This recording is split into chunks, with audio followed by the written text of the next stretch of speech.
Hello दोस्तों, जैसा कि सीजन 2 के लास्ट में हमने देख लिया था कि रेड केव का नया लीडर किन्यू बन चुका है। वैसे अब सीजन 3 की शुरुआत में हम देखते हैं कि किन्यू एक एनर्जी क्रिस्टल को एब्जॉर्ब करके कल्टीवेशन करने की कोशिश कर रहा था, जिसकी वजह से वो अपनी मिट्टियोर रेल्म के फाइनल स्टेज पर भी पहुंच जाता है। हाँ, तभी अचानक वहाँ पर हाउफी और सेबल भी आ जाते हैं, जहाँ सेबल इतने दिनों बाद किन्यू से मिलने के बाद काफी ज्यादा खुश दिखाई दे रहा था। दूसरी तरफ किन्यू उन्हें अपने वेपन्स दिखाता है, जिसे उसने कल्टीवेशन के दरमियान अब पहले से भी ज्यादा अपग्रेड कर दिए थे और अब वो वेपन पहले से ज्यादा कूल और ज्यादा खतरनाक लग रहे थे। यहाँ ये सब दिखाने के बाद किन्यू सेबल से कहता है कि बीस्ट लीडर के मरने की वजह से उसके भाइयों को ये खबर मिल चुकी होगी, लेकिन वो लोग काफी ज्यादा खतरनाक हैं। मैं अकेला इतना ज्यादा स्ट्रॉन्ग नहीं हूँ कि मैं उनका मुकाबला कर सकूं, इसलिए तुम लोगों को भी खुद को स्ट्रॉन्ग करना होगा। और ये कहने के बाद वो सेबल को कुछ क्रिस्टल दे देता है ताकि वो अपनी कल्टीवेशन करके खुद के लेवल को बढ़ा सके। दूसरी तरफ खड़ा हाउफी ये देखकर किन्यू से नाराज हो जाता है। वो कहता है कि तुमने सेबल को इतना ज्यादा कुछ दे दिया जबकि तुमने मुझे बदले में कुछ भी नहीं दिया, हालांकि मैं हर वक्त तुम्हारी मदद करता रहता हूँ। ये सब कहते हुए हाउफी की नजर उस जेड सोर्ड पर पड़ गई थी, इसलिए वो किन्यू से कहता है कि तुम ये जेड सोर्ड मुझे दे दो, अगर तुम ये मुझे दे दोगे तो मैं खुश हो जाऊंगा। ये सुनकर किन्यू से मना करते हुए कहता है कि नहीं, तुम ये नहीं रख सकते क्योंकि तुम नहीं जानते ये कोई मामूली सोर्ड नहीं बल्कि एक बहुत ही बड़े खजाने की चाबी है। और साथ ही किन्यू ये भी बताता है कि इस तलवार को यहाँ कल्टीवेशन वर्ल्ड में बहुत सारे लोग ढूंढ रहे हैं, इवन की बीस्ट लीडर के बाकी के भाई भी इसे ढूंढ रहे होंगे। लेकिन मुझे इस बात से डर लग रहा है कि कहीं उन्हें मालूम ना हो जाए कि यहाँ पर क्या हुआ, और अगर उन्हें मालूम हो गया कि ये तलवार हमारे पास है तो वो इसे छीनने के लिए आ जाएंगे, और अभी के लिए मैं इतना ज्यादा पावरफुल नहीं कि मैं अकेले उन सबको रोक सकूं। ये सुनकर हाउफी किन्यू से कहता है फिर क्यों ना हम मास्टर लियन की मदद ले ले, जिस पर किन्यू कहता है कि नहीं, अभी के लिए हम उन्हें इसमें इन्वॉल्व नहीं कर सकते। ये कहने के बाद किन्यू को जियनली की याद आ गई थी, इसलिए अपने भाइयों को वो ब्लड केव की जिम्मेदारी देकर वहाँ से फौरन जियनली से मिलने के लिए चला जाता है। वहीं दूसरी तरफ हम बीस्ट लीडर के भाइयों यानी हॉल ऑफ 9 डीमंस को देखते हैं, जिन्हें बीस्ट लीडर की मरने की खबर मिल चुकी थी। उन्हें ये भी मालूम हो चुका था कि जेड सोर्ड चोरी हो चुकी है, साथ ही साथ बीस्ट लीडर की जगह अब किन्यू ने संभाल ली है, जबकि किन्यू को वहाँ पर कोई भी नहीं जानता था। इसलिए उस हॉल ऑफ 9 डीमंस का लीडर अपने 3 भाइयों को किन्यू से मिलने के लिए भेज देता है ताकि वो जेड सोर्ड की इंफॉर्मेशन निकाल सके। इसके बाद सीन शिफ्ट होकर किन्यू पर आ जाता है, जो कि मिस ली से मिलने के लिए आया हुआ था। तभी उसकी मुलाकात वहाँ पर मास्टर लियन से भी हो जाती है, जो कि किन्यू को देखकर कहता है कि तुम कुछ परेशान दिखाई दे रहे हो। किन्यू ने सब कुछ सच से बता देता है कि यहाँ पर क्या क्या प्रॉब्लम चल रही है, जिस पर मास्टर लियन उसे एक टोकन देते हुए कहते हैं कि तुम फिक्र मत करो, सब कुछ ठीक हो जाएगा, लेकिन अगर फिर भी तुम्हें मेरी जरूरत पड़ी तो तुम इस टोकन की मदद से मुझे बुला सकते हो और मुझे तुम्हारी मदद करने में खुशी होगी। तभी वहाँ पर मिस ली भी आ गई थी, जो कि किन्यू को यहाँ पर देखकर काफी ज्यादा खुश हो जाती है और ये दोनों ही आपस में बातें करना शुरू हो गए थे। जहाँ बातों ही बातों में मिस ली किन्यू को एक गेम के लिए इनवाइट कर लेती है। ये सुनकर किन्यू भी उसके साथ एग्री हो गया था और ये दोनों मिलकर उस गेम को खेलना शुरू कर देते हैं। यहाँ किन्यू इस गेम को काफी ज्यादा बुरी तरीके से हार रहा था, लेकिन इसकी वजह से उसके माइंड में एक प्लान आ जाता है, जिसकी वजह से वो मिस ली से कहता है कि हमारी दोबारा मुलाकात होगी, और ये कहकर वो वहाँ से चला जाता है। जिसके बाद नेक्स्ट सीन में हम देखते हैं कि हॉल ऑफ 9 डीमन के वो तीनों भाई वहाँ पर पहुंच चुके थे, जो कि स्कैन करने के बाद सेबल और हाउफी का पावर लेवल तो देख पा रहे थे, लेकिन उन्हें किन्यू का पावर लेवल नहीं दिख पाता। इसलिए वो किन्यू से कहते हैं कि तुम अपना ये पर्दा हटाओ, हमें तुम्हारा पावर लेवल चेक करना है।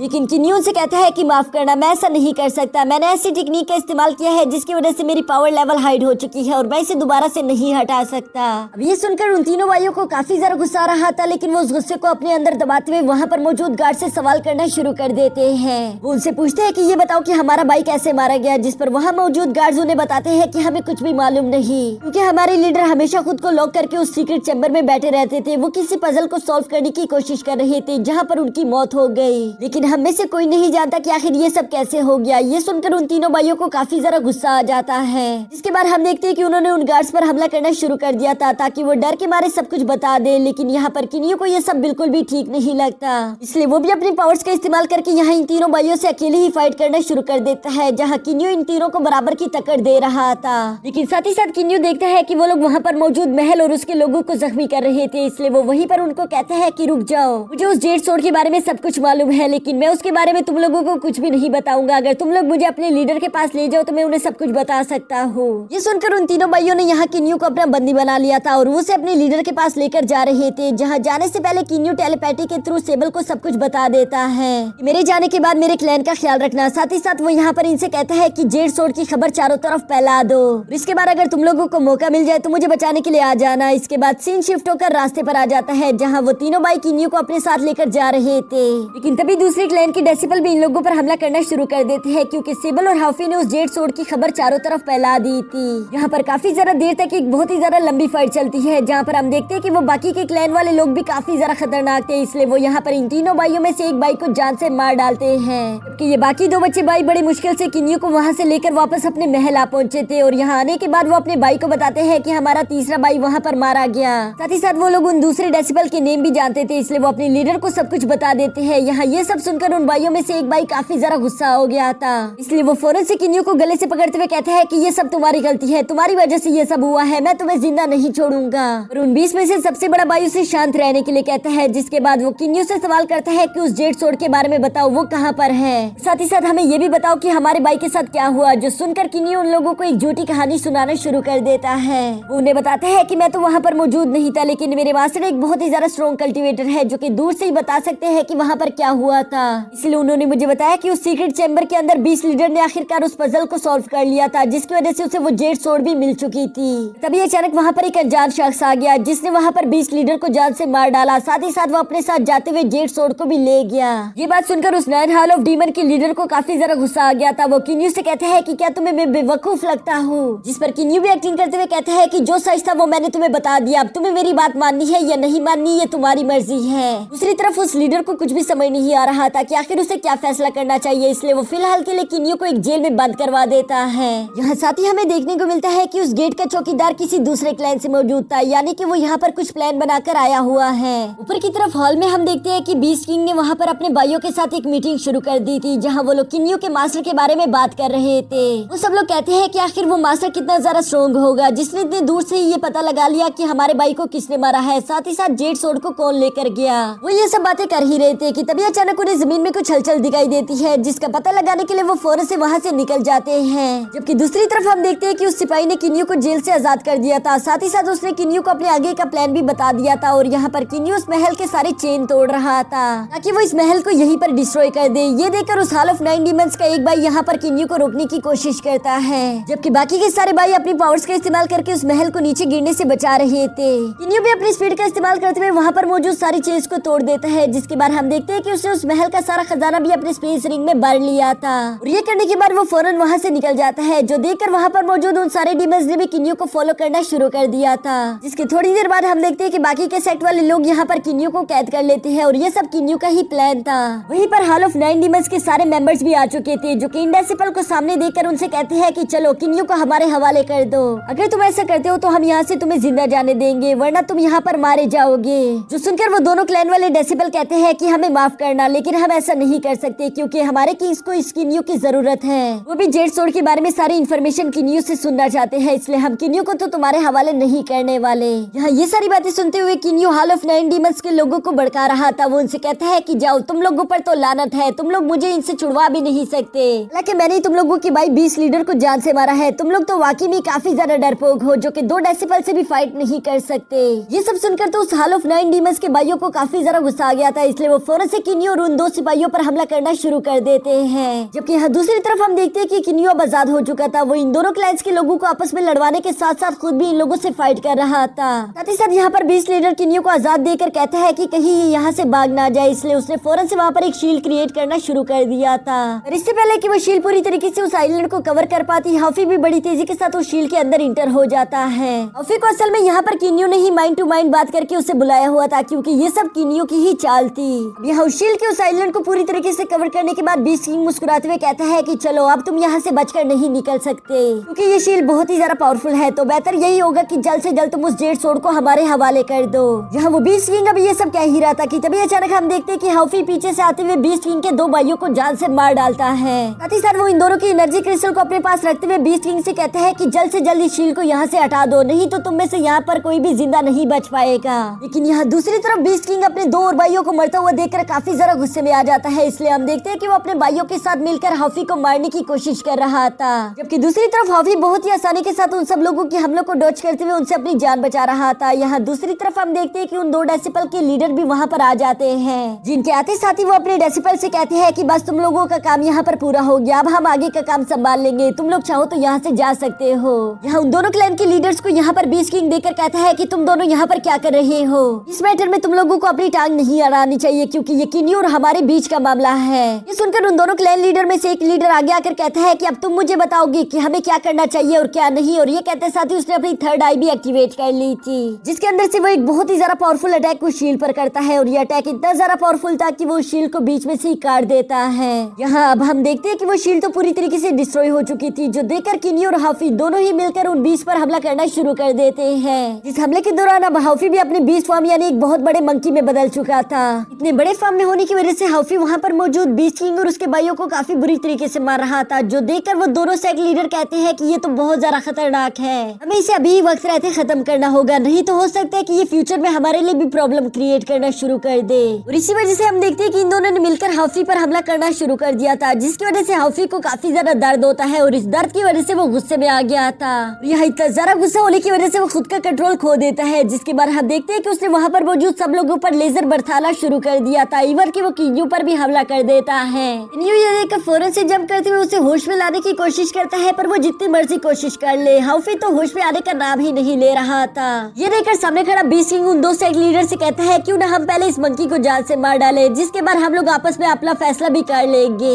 ये सुनकर वो दोनों क्लैन लीडर उसके साथ एग्री हो चुके थे, जिसके बाद हम देखते हैं कि वो बीस्ट किंग अपने भाइयों को लेकर हाफी पर हमला करने के लिए निकल चुका था। दूसरी तरफ किन्यू हाफी को प्रोटेक्ट करने के लिए उसके सामने आ जाता है, जिसके बाद हम देखते हैं कि वो अकेले यहाँ पर इन सब लोगों के साथ फाइट कर रहा था। लेकिन इस फाइट के दौरान वो दोनों सेक्ट लीडर मौका पाकर हाफी को जान से मारने के लिए उस पर हमला कर देते हैं। किन्यू ये देखकर फौरन से उस टोकन का इस्तेमाल कर देता है, जिसकी वजह से उसने मास्टर लियन को यहाँ पर मदद के लिए बुला लिया था। मास्टर लियन यहाँ पर आते साथ ही सबसे पहले हाफी के आसपास एक शील्ड क्रिएट कर देते हैं ताकि कोई भी उसे जान से मार ना सके। लेकिन वो सब ये देखकर मास्टर लियन पर ही हमला करना शुरू कर देते हैं, पर मास्टर लियन को उनके अटैक से जरा सा भी फर्क नहीं पड़ रहा था। वो बहुत ही आसानी के साथ उन सब लोगों के अटैक को ब्लॉक कर लेते हैं। साथ ही साथ हम देखते हैं कि उन्होंने अपने वेल का इस्तेमाल करके वहाँ पर मौजूद उन सब लोगों को कैद कर लिया था और इसके बाद वो किन्यू को वहाँ से टेलीपोर्ट करके पानी से बाहर ले आते हैं। बाहर आने के बाद वो सबसे पहले हाफी पर एक तरह का पानी डाल देते हैं, जिसकी वजह से हाफी वापस अपने नॉर्मल फॉर्म में आ चुका था। लेकिन यहाँ पर वो इतना ज्यादा थका हुआ था कि वो वहीं पर बेहोश हो जाता है। अब जब मास्टर लियन ने वहाँ पर मौजूद सारी सिचुएशन को संभाल लिया था, तो इसके बाद वो उन सब लोगों को भी वहाँ पर बुलवा लेते हैं, जिसके बाद वो उनसे कहते हैं कि मैं तुम्हारे बारे में सब जानता हूँ। तुम लोगों ने ये जेड सोर्ड हासिल करने के लिए कई बेगुनाह लोगों की जान ली है, जो कि बिल्कुल भी अच्छा नहीं, इसलिए तुम लोगों को इसकी बराबर सजा मिलेगी।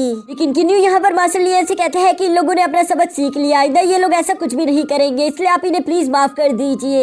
यहाँ किन्यू की ये बातें सुनकर मास्टर लियन उन सबको माफ कर देते हैं, जिसके बाद हम देखते हैं कि वो सब लोग यहाँ पर किन्यू का शुक्रिया अदा करते हुए मास्टर लियन से कहते हैं कि हम लोग आइंदा ऐसा कुछ भी नहीं करेंगे। ये कहने के बाद वो लोग वहाँ से चले गए थे, जिसके बाद मास्टर लियन भी किन्यू को वहाँ से टेलीपोर्ट करके कहीं और आ जाते हैं। किन्यू यहाँ पर मास्टर लियन की पावर्स के बारे में जानने के लिए काफी ज्यादा एक्साइटेड था, इसलिए वो उनसे सवाल करता है कि मास्टर क्या मैं आपसे पूछ सकता हूँ कि आपका कल्टीवेशन लेवल क्या है। लेकिन मास्टर उसकी बात को घुमाते हुए कहते हैं कि जब वक्त आएगा तो मैं बता दूंगा, अभी के लिए तुम्हें उस नाइन सोर्स के बारे में जानना चाहिए, जो कि बहुत ज्यादा पावरफुल है। असल में बहुत सारे डीमन और बीस्ट इन नाइन सोर्स को हासिल करना चाहते हैं, जिसकी मदद से वो एक मैजिकल गेट को ओपन कर पाएंगे और उसके पीछे वाला ट्रेजर उन लोगों को मिल जाएगा।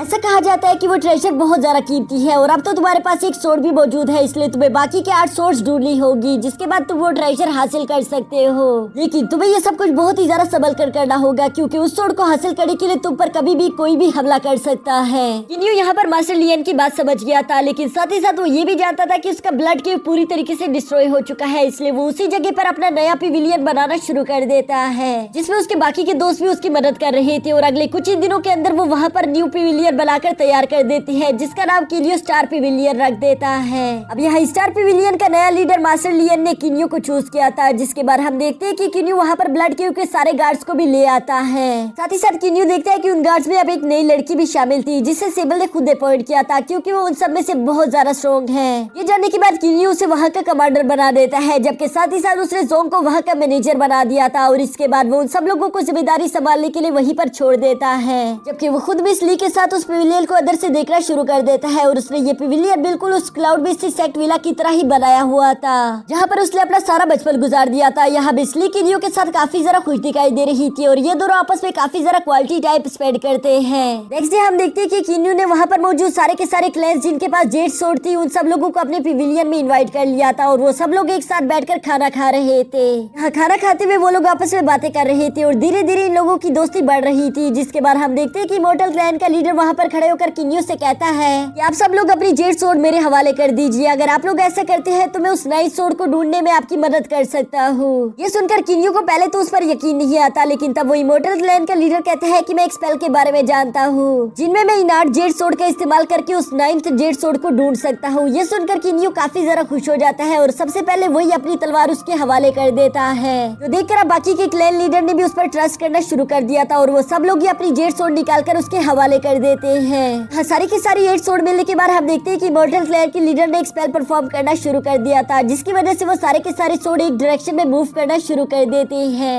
ये देखकर उन सब लोगों ने भी अपनी फ्लाइंग वेपन्स का इस्तेमाल करके उनका पीछा करना शुरू कर दिया था, क्योंकि अब उन्हें ओवरनाइट सोड भी मिल जाएगी। यहाँ इन लोगों का ये सफर काफी ज्यादा लंबा था, जहाँ रास्ते में इन लोगों को कई तरह के मौसम झेलने पड़ते हैं और इन मौसम के दौरान किन्यू हमेशा से मिस ली की हिफाजत कर रहा था। जो बात सच बताऊं तो मिस ली को काफी ज्यादा अच्छी लगती है, क्योंकि हर लड़की को बस ऐसा ही लड़का चाहिए जो कि हमेशा उसकी हिफाजत कर सके। अब इसके बाद हमें नेक्स्ट डे का सीन दिखाया जाता है, जहाँ ये लोग काफी ज्यादा दूर आ चुके थे, लेकिन एक जंगल के बाद उस इमॉर्टल क्लैन के लीडर का स्पेल काम नहीं कर रहा था। ऐसा क्यों हो रहा है ये बात भी इन्हें मालूम नहीं हो पाती, इसलिए हम देखते हैं कि ये सब लोग अपनी सोड रखकर अलग अलग डायरेक्शन में जाकर उस सोड को ढूंढना शुरू कर देते हैं। जबकि दूसरी तरफ किन्यू अपने साथ मिस ली को मिस्टी क्लाउड विला ले गया था, क्योंकि वो जगह यहाँ से काफी ज्यादा करीब थी, साथ ही साथ उन लोगों का किला भी यहाँ पर काफी ज्यादा करीब था। इसलिए किन्यू पहले मिस ली को अपना विला दिखाता है, जहाँ पर वो बताता है कि मैंने यहाँ पर अपना बचपन कैसे गुजारा। ये सब सुनकर मिस ली को काफी ज्यादा अच्छा लग रहा था।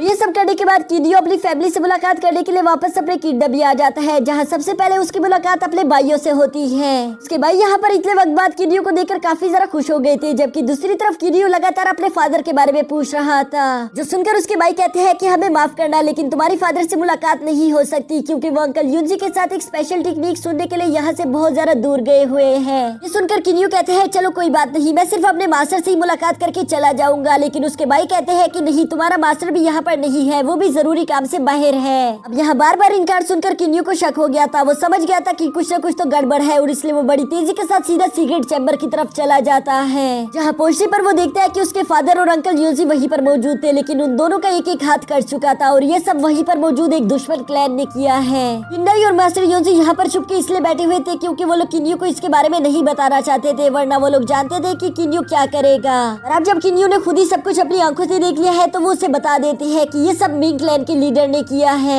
उसने सबसे पहले तुम्हारी टीचर ली को जान से मार डाला, जिसके बाद उन्होंने हमारा हाथ भी काट दिया, लेकिन हम लोग कुछ भी नहीं कर पाए क्योंकि वो लोग काफी ज्यादा स्ट्रॉन्ग हैं। ये सुनकर तो किन्यू को काफी ज्यादा गुस्सा आ गया था और इसलिए मिंग क्लैन को डिस्ट्रॉय करने के लिए वो वहाँ से निकल जाता है। दूसरी तरफ मिंग क्लैन में हम देखते हैं कि किन्यू के साथ आए हुए दो सेट लीडर वहाँ पर पहले से ही पहुंच चुके थे, जो कि मिंग क्लैन के लीडर से कहते हैं कि तुम्हें अपनी आर्मी का इस्तेमाल करके हमारे लिए वो लास्ट वाली जेड सोड ढूंढनी होगी, जिसके लिए वो मिंग क्लैन का लीडर भी मान चुका था, क्योंकि वो लोग यहाँ पर इनसे काफी ज्यादा डर रहे थे। अभी वहाँ पर किन्यू भी बहुत ही ज्यादा गुस्से में आ जाता है, जो कि चिल्लाते हुए कहता है कि मिंग क्लैन का लीडर कौन है, सामने आओ। ये सुनकर इमॉर्टल साइड का लीडर कहता है कि आखिर तुम लोगों ने ऐसा क्या कर दिया, हमारे साइड के लीडर इतने ज्यादा गुस्से में क्यों है। जिस पर मिंग क्लैन का लीडर कहता है कि हमें नहीं मालूम, हम तो इस लड़की को पहचानते भी नहीं है, हमने तो पहले इसे कभी देखा ही नहीं। उन लोगों को तो सच में ही समझ नहीं आ रहा था कि आखिर किन्यू है कौन। जिस पर किन्यू खुद ही बताता है कि मैं किंग क्लैन से बिलोंग करता हूँ और मैं यहाँ पर आया हूँ ताकि मैं अपने फादर और अंकल का बदला ले सकूँ। ये सुनकर वहाँ पर मौजूद मिंग क्लैन की सारी आर्मी फौरन से किन्यू पर हमला करने के लिए तैयार हो चुकी थी,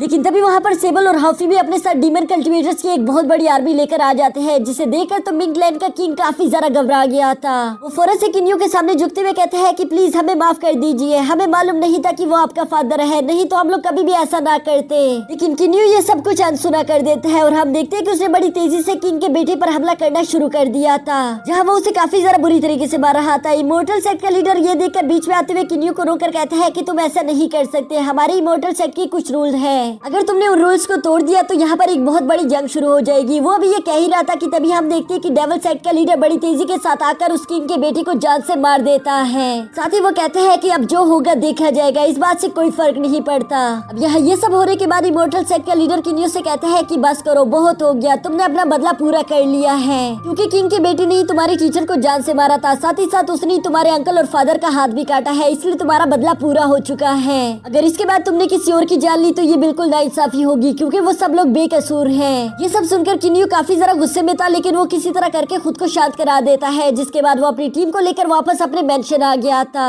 जहाँ उसकी मुलाकात अपने बचपन की दोस्त से हो जाती है और वो देखता है कि उसका हाथ पूरी तरीके से ठीक हो चुका था। ये देखकर वो काफी ज्यादा हैरान हो जाता है, लेकिन यहीं पर उसे मालूम हो चुका था कि मिस ली एक मेडिकल कल्टीवेटर है, जिसने अपनी पावर्स का इस्तेमाल करके उसके फ्रेंड का हाथ पूरी तरीके से हील कर दिया है। साथ ही साथ मिस ली किन्यू के फादर और उसके अंकल का भी हाथ पूरी तरीके से हील कर देती है, जो देखकर किन्यू काफी ज्यादा खुश हो गया। इसलिए कहती है कि नहीं, इसकी कोई जरूरत नहीं। और साथ ही साथ हम देखते हैं कि किन्यू यहाँ पर अपनी फैमिली के साथ बहुत ही अच्छा वक्त स्पेंड कर रहा था कि तभी उसे मालूम हो जाता है कि वो आखिरी सोड कहाँ पर है। वो लास्ट डेट सोड एक केव के अंदर थी, जहाँ पर बाकी सारे क्लैन के लीडर्स को उस केव में जाने से काफी ज्यादा डर लग रहा था, क्योंकि वो लोग जानते थे कि हमसे पहले जाने वाले सिपाहियों का वहाँ पर क्या हशर हुआ।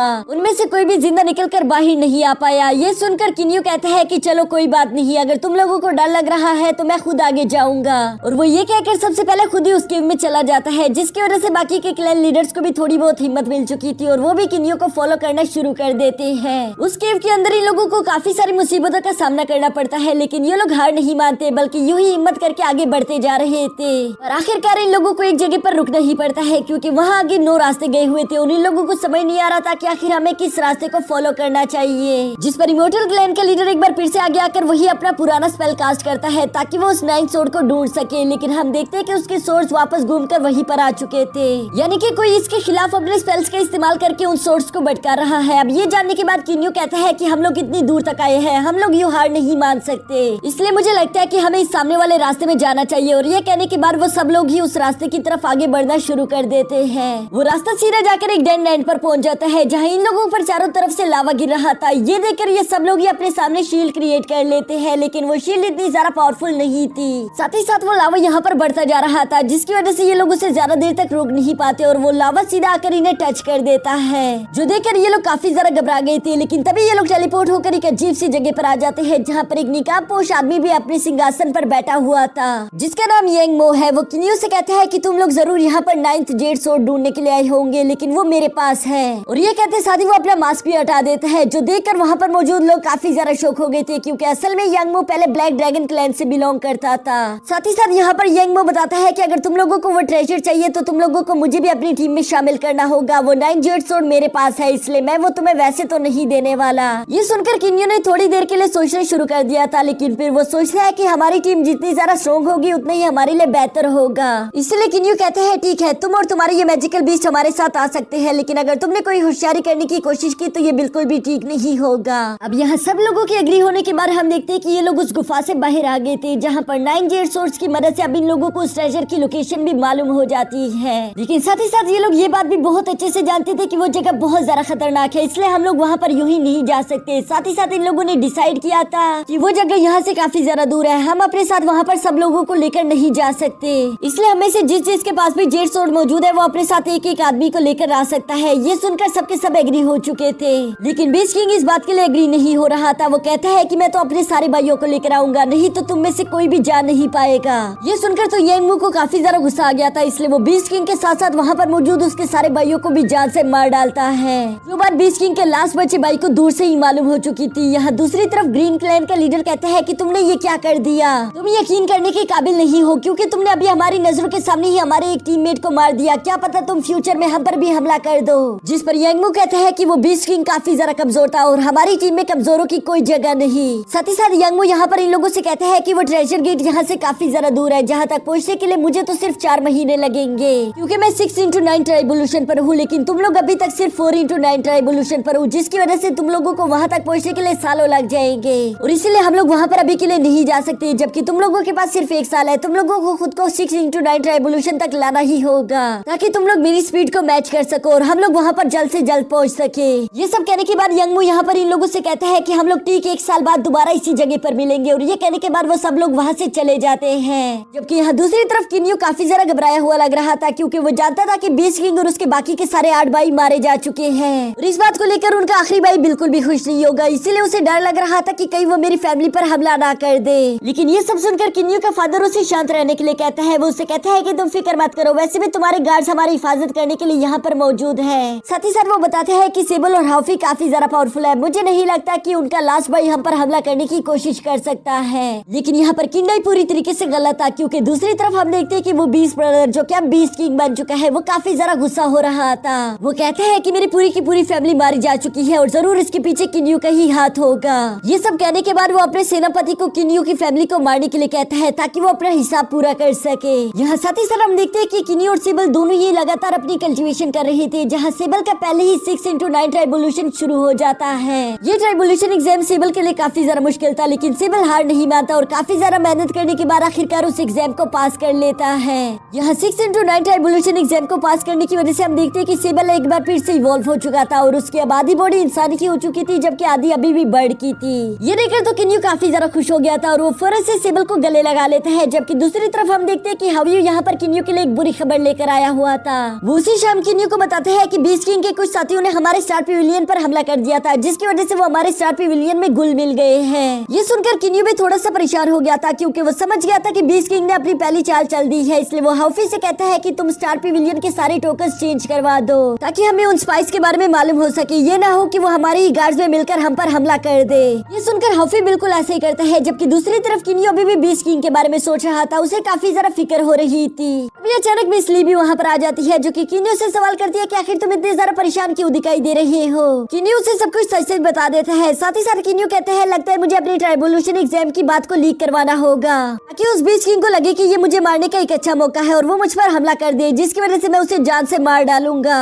ये सुनकर तो मिस ली को किन्यू की काफी जरा फिक्र हो रही थी, लेकिन वो उसे कुछ ना कहते हुए वहाँ से चली जाती है। जबकि दूसरी तरफ हम किंडाई को देखते हैं, जो कि किन्यू के इस फैसले से जरा से भी खुश नहीं थे। वो किन्यू से कहती है कि तुम्हें अपने स्टार पेविलियन के सारे गार्ड्स को अपने साथ लेकर जाना चाहिए, वरना वो तुम्हें तुम्हारी कमजोर हालत में जान से मार डालेगा, जिस पर किन्यू साफ साफ मना कर देता है। वो कहते हैं कि मेरे लिए मेरी फैमिली ही सबसे ज्यादा इम्पोर्टेंट है, और ये कहने के बाद वो सेबल को अपनी फैमिली की जिम्मेदारी देकर अपने 6x9 ट्राइबोल्यूशन एग्जाम के लिए रवाना हो जाता है। साथ ही साथ हाफी और कुछ गार्ड्स भी यहाँ पर किन्यू के साथ जा रहे थे। हाफी यहाँ पर किन्यू को एक कवच भी दे देता है, जो कि मिस ली ने भिजवाया हुआ था। किन्यू उस कवच को पहनने के बाद अपने 6x9 ट्राइबोल्यूशन एग्जाम की तरफ निकल जाता है, जबकि उसने साथ ही साथ ये खबर लीक भी करवा दी थी, जो कि बीस्ट किंग को मालूम हो जाती है। इसलिए वो कहते हैं कि ये सबसे बेहतरीन मौका होगा किन्यू और उसकी फैमिली दोनों को एक साथ मारने का। जो कहने के बाद उसने अपनी सारी की सारी आर्मी को अपने सेनापति के साथ किन फैमिली पर हमला करने के लिए भेज दिया था। दूसरी तरफ वो खुद किन्यू पर हमला करने के लिए अपने साथ कुछ सिपाही लेकर रवाना हो गया था, जबकि हम किन्यू को देखते हैं, जो कि अपने 6x9 ट्राइबोल्यूशन एग्जाम के लिए बैठा हुआ था।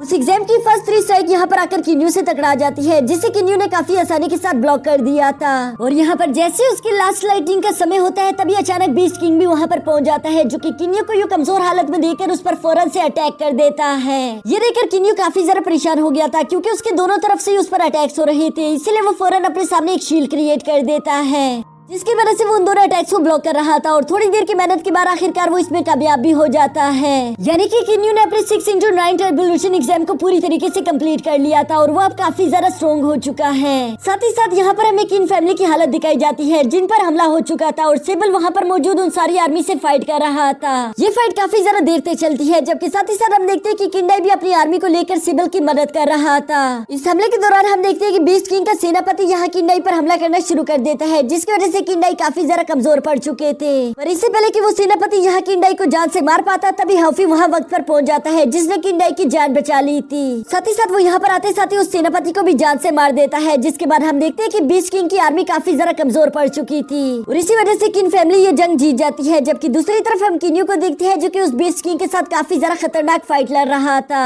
इस फाइट के दौरान बीस्ट किंग समझ चुका था कि किन्यू बहुत ज्यादा पावरफुल हो चुका है, मैं उसे जान से नहीं मार सकता, और मेरी जान यहाँ पर बच जाएगी इसकी भी कोई गारंटी नहीं। इसलिए वो अपनी बहुत ही ज्यादा फॉरबिडन डेडली टेक्निक का इस्तेमाल करना शुरू कर देता है, जिसकी वजह से उसकी